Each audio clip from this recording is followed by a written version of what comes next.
Good morning. As-salamu alaykum. Thank you very much to the organisers for this wonderful conference in this beautiful setting. It really is a wonderful occasion. So, as you've heard, my background is in examinations.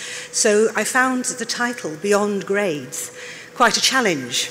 I've probably awarded getting on for 100 million grades over the years to students. So it's quite a challenge to ask someone like me who's worked in assessment so long to consider life beyond grades. But that's what I've attempted to do. I'll try and explain how we can work our way through that towards maybe liking examinations better. So first of all, I thought I'd tackle the question head on. Why do teachers dislike examinations? And can I just ask you just to turn to the person next to you and just to give one or two reasons why you actually dislike examinations? Why is it that you would like to see a life beyond grades? So can I just ask you, just literally less than a minute, just to have a quick conversation? Well, I can see the conversations are quite lively. So I'll perhaps now look at some of the things that you might have said to each other. So these are some of the reasons I think that things you might have been saying. Examinations dominate teaching and learning. Despite all our best efforts as teachers, it tends to do that because they matter. They stifle inquiry. How many of us know about the student who wants to pursue a particular interest, but if it's not on the examination, they might be put off doing that. Or indeed in a lesson where you would like to pursue something, but you're put off because you really have to get through the syllabus. So it stifles inquiry. They add to our stress, our students particularly, but also ours. They're so often about recall, about just simply remembering facts, and not actually about the deep learning that we care about. So often, as we've seen it, they tend to find out what a student doesn't know, can't do, rather than reward what they can. They try and catch students out. If you have good results or bad results, it isn't necessarily, well, it isn't a reflection on teaching and learning. It's a different issue altogether. And certainly teachers shouldn't be assessed, as they sometimes are, certainly in the United Kingdom, which I know best. Teachers' pay is determined on how successful their students are in GCSE and A-level examinations. And they take away our precious resources. Examinations aren't cheap. So we might then ask the question, with all of those damning reasons, why do we do it? Why do we assess? Why does everybody assess all over the world? Well, there are some very good reasons for this. We all know as educators that knowing what a student's been taught isn't the same as knowing what they've learned. We can't say, well, I've taught you, in economics say, the law of diminishing returns. Therefore, I know that all of my students understand it, can apply it. That's not the case, is it? Some students will understand it, others won't. So we really do need assessment continually. It's part of the teaching and learning process. We want to understand whether students have understood something, whether we need to go over things again, and we assess them, or they assess themselves, or an examiner assesses them. But we need to have some sort of independent evaluation to make sure that when we've taught something, the student has really learned that. Governments, very naturally, they want to understand whether their teaching and learning strategies are working. They need to assess students for that. Heads, they need to understand how it's working within their schools. And of course, parents need to understand how well their children are progressing. So assessment has got really positive, in fact, it's an essential part of teaching and learning. You cannot have teaching and learning without this sort of evaluative or formative assessment. But this doesn't require grades. So where do the grades come from? Maybe parents want something, but where does grades come from? Why do we have to have grades if we have assessment? So we have assessment, which is essential and good for teaching and learning, and then we have the grades, which has all the negative connotations we've just looked at. Well, I've sort of thought over the years, as I've worked in this business, why is it that we need to assess? And the main reason, I feel, is that in this world, we don't have unlimited resources. And so we have to use what we have wisely and carefully. And we have to select, unfortunately, students who are going to take up those scarce resources. So if you think about top universities here, think about the University of Jordan. Not everybody who wants to go to the University of Jordan can do so. Not everyone who wants to go to Cambridge or Harvard or Melbourne or the Sorbonne, they can't go to those universities because there aren't enough places for everyone who would like to take a place up. So examinations are used as a way, grades are used as a way of selecting the best, selecting those students who will most benefit from those very expensive education and have a return on investment, to put it in, say, economic terms. There's lots of other examples of large stakes assessment. The US military, you can't get any beyond the first stage unless you take an assessment, which basically works out whether you're able to obey orders, whether you're able to follow instructions, and whether basically you'll be a fit. And only then, after you've taken this assessment, are you allowed to go further in progressing for your application in the US military. Literally millions and millions of Americans have taken that examination. And I mentioned university entrance. The Chinese civil service is, I think, generally accepted as the first time when graded examinations were probably taken. The Chinese civil service was hugely prestigious. Once you were in it, you were made for life. Lots of people wanted to become Chinese civil servants, and as a way of selecting the best, examinations with grades were set for the first time, literally thousands of years ago. So I think those are the reasons, really, why we assess with grades.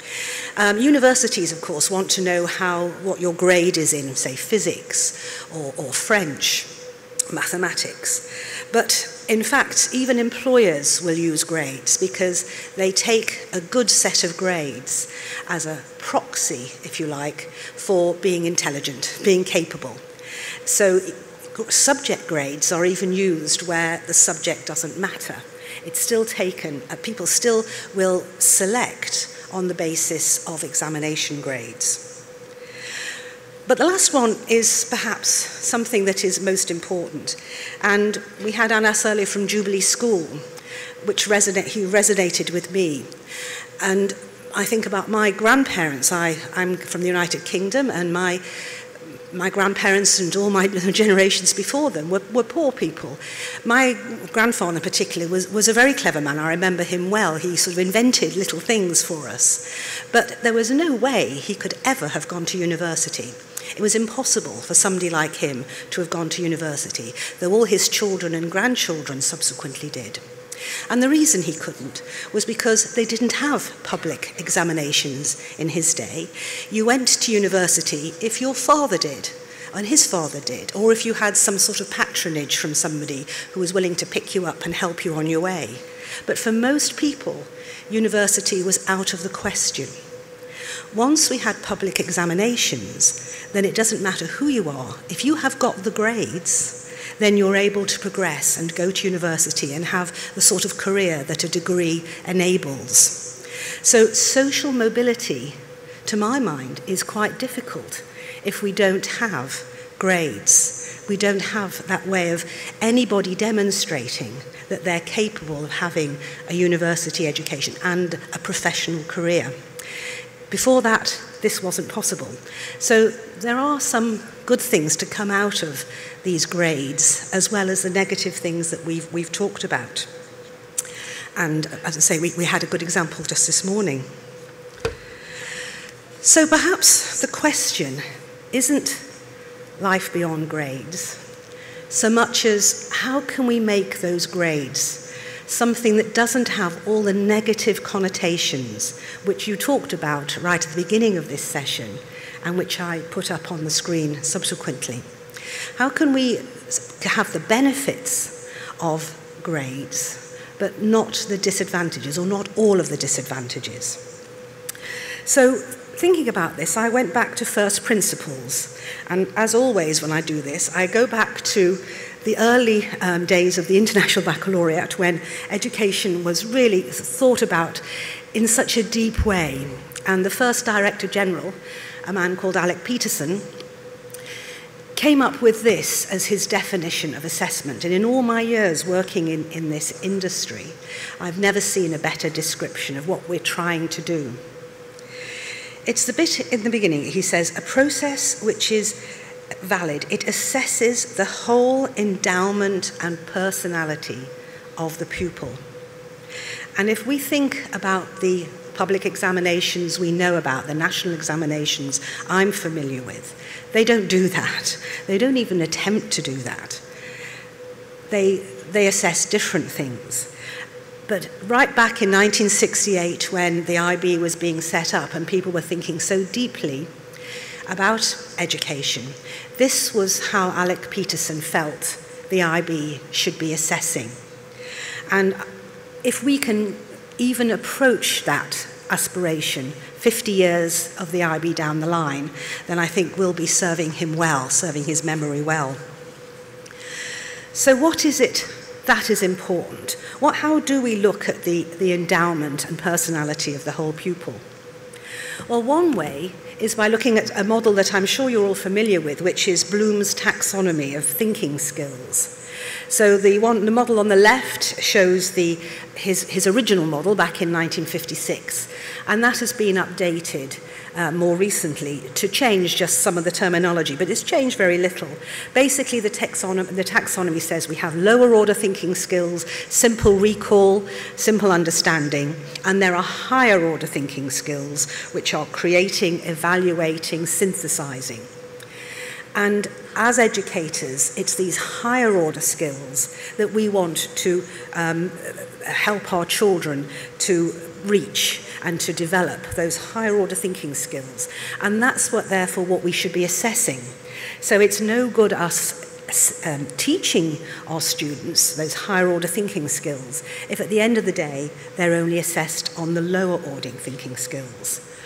I thought a little bit more about those Bloom's taxonomy, and I just introduced there the learner profile. We often talk about 21st century skills, and I think in the 20th century, again, going back to the early days of the IB, those early very creative educationalists had come up with a list of the 10 attributes they believe that learners should strive to achieve. And anybody from the IB world will know those, but they're there for people who aren't. Those 10 attributes do, as Alec Peterson said, together try and show the whole endowment and personality of the student.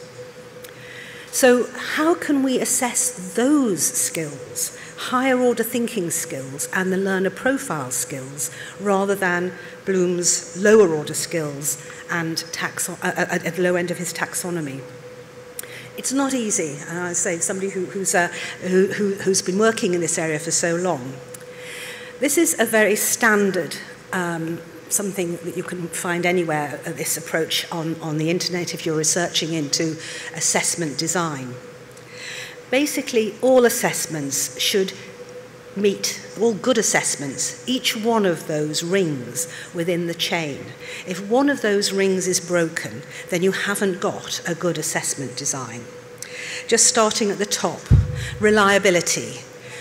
Examiners should be marking reliably. You shouldn't be subject to having either a generous or a mean examiner. All examiners should be fair and marking to the same standard. The same piece of work should be given the same mark, no matter who your examiner is. So that's the first one, reliability, really important. The second one is comparability. And this means that no matter what year you've taken your assessment or in what subject, there should be a level of comparability. It shouldn't have been much easier to have got a good grade 2 years ago than it is this year. There has to be comparability between years. It shouldn't be much easier to get a higher grade in one subject than in another. There should be comparability across subjects. Fairness and bias, I'm sure we all understand. You don't set questions which unfairly bias boys, for instance, by asking questions about something that they'd be more interested in than girls, and therefore they would do better. You'll be very careful about cultural references in your examination questions, so you don't unfairly bias against any part of your population. So that's obvious again. Fairness and bias must be missing as much as possible. It's never possible to completely remove them, but as much as possible, particularly when you're setting international examinations like the IB. And the next one is manageability. It mustn't be so expensive or take so long that it's actually almost not fit for purpose. They have to get results back quite quickly, and it mustn't cost your entire school budget to run these examinations. And the last one, though, is the hardest one of all: construct relevance. What this means is that what you assess must be relevant to what you have been teaching and what students have been learning.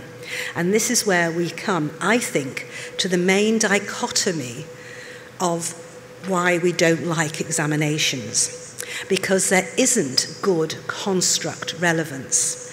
Many of the examinations around the world are run to assess simple recall and understanding, learning of facts, and therefore they don't reflect what is happening in the classroom.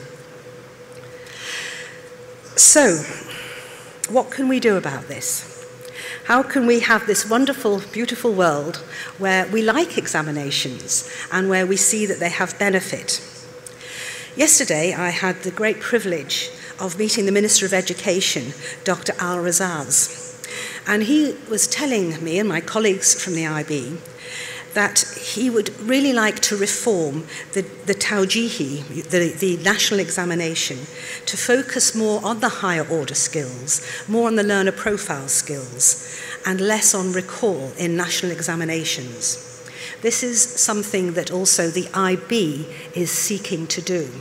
We also want to have very high construct relevance. So what he said resonated with me very much.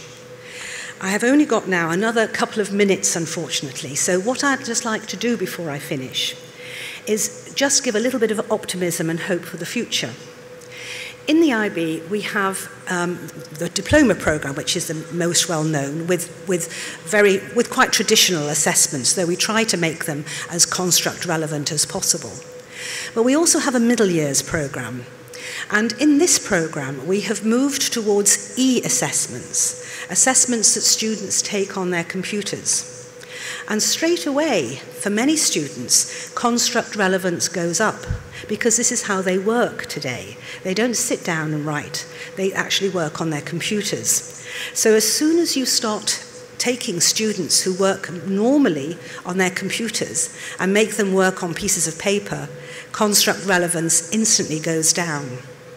So in our world, 21st century world, where students do use their computers, to be relevant, we need to have on-screen examinations which reflect the way students learn. And I would just like to show you some of the questions that we have, just one, I've only got time unfortunately for one, from the mathematics examination, just to show you the sorts of things that are possible if you have an on-screen environment and if you really try hard to move away from asking questions which students simply have to remember and then, of course, as soon as the exam is over, instantly forget, as we all know as educators. So I'm just going to move through the slide to this one. This is mathematics. And as you can see, it has videos embedded in it, which are students used to learning from. A student plays. This is a credit card. Credit cards are used to purchase items and are connected to an individual by the credit card number here. Credit card machine readers check the validity of the credit card number using a special set of steps called the Loon Algorithm. The Loon Algorithm validity check is made following these steps. A. Double every second digit starting with the first digit from the left. B.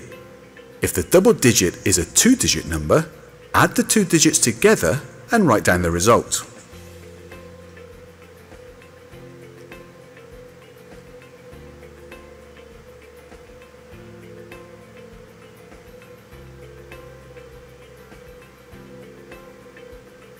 C. Add all digits together to find the final total. If the final total is divisible by 10, the credit card number is valid. If the final total is not divisible by 10, the credit card number is not valid. Now, how many of us knew about the Loon algorithm before? And how many people would think you could learn something new in an examination you sit? The students obviously can pause this video at any time. The questions then go on to ask the students, have they understood the Loon algorithm? So they have to complete some missing fields. It's standard mathematical questioning here, but it is actually asking the students to really think about what they have learnt in the video and apply those thinking skills rather than just simply recall something and apply a formula they already knew. As the questions progress, and I won't expect you to be able to read all of them, but as the questions progress, the questions become more and more involved and asking the students to think more and more deeply about the Loon algorithm and how it might be applied and how it works mathematically. So there's no recall here. The students come into this fresh. Here's just quickly the second question in this question paper. Water towers come in all shapes and sizes. They are a scientific innovation to improve water pressure in community areas where there is unreliable water flow, typically in low-lying areas. Without the intervention of a water tower in these areas, water would flow very slowly from the taps. In this question, we will consider a water tower constructed as an elevated spherical water tank that is supported by a tall cylindrical base. An electric pump is used to pump water up the cylindrical base and into the spherical tank at the top. If there is an interruption to the electrical supply called power outage, the pump cannot pump water up to the spherical tank. In this question, you will make calculations for the volume of the spherical tank. In this animation, you can see some important measurements that will help you. You will consider the implications of a power outage and make calculations to find out how much time a typical community will have until the water tank is empty.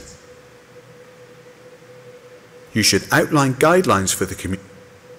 Right, I'm going to stop it there, unfortunately, because of time. The questions then go on, first of all, some mathematical questions, as you saw, to do with trigonometry. But then it goes on to ask students to apply their knowledge, to show they've understood actually what it's about, not just the mathematics part, in terms of understanding how you advise a community if there is a power outage, if there is a shortage of water, how you would advise them in terms of household utensils that they can and can't use in order to preserve the water in the tank as much and for as long as possible. So it really is applying and asking students to think for themselves rather than simply recall facts. I have got a whole series of these, and if we had time, I would like to show you some more of these questions from the social sciences, integrated humanities, from science as well. But we haven't got the time just now, though I'd be very happy. I have them on my laptop. If anybody would like to stop me and see some more questions, I'd be delighted to show you. So what I wanted to really to say is that I don't think we need to think beyond grades as being we have to remove grades, because in doing that, we also removed, to my belief, elements of social mobility. I think it's more important that we make those grades as meaningful as possible so that they really are reflecting, as Alec Peterson said, the full endowment and personality of the student, not just simply how many facts they can recall. Because in their real lives, once they leave school, those skills will be much less important than the higher order skills that they will be using every day. Thank you very much. Shukran.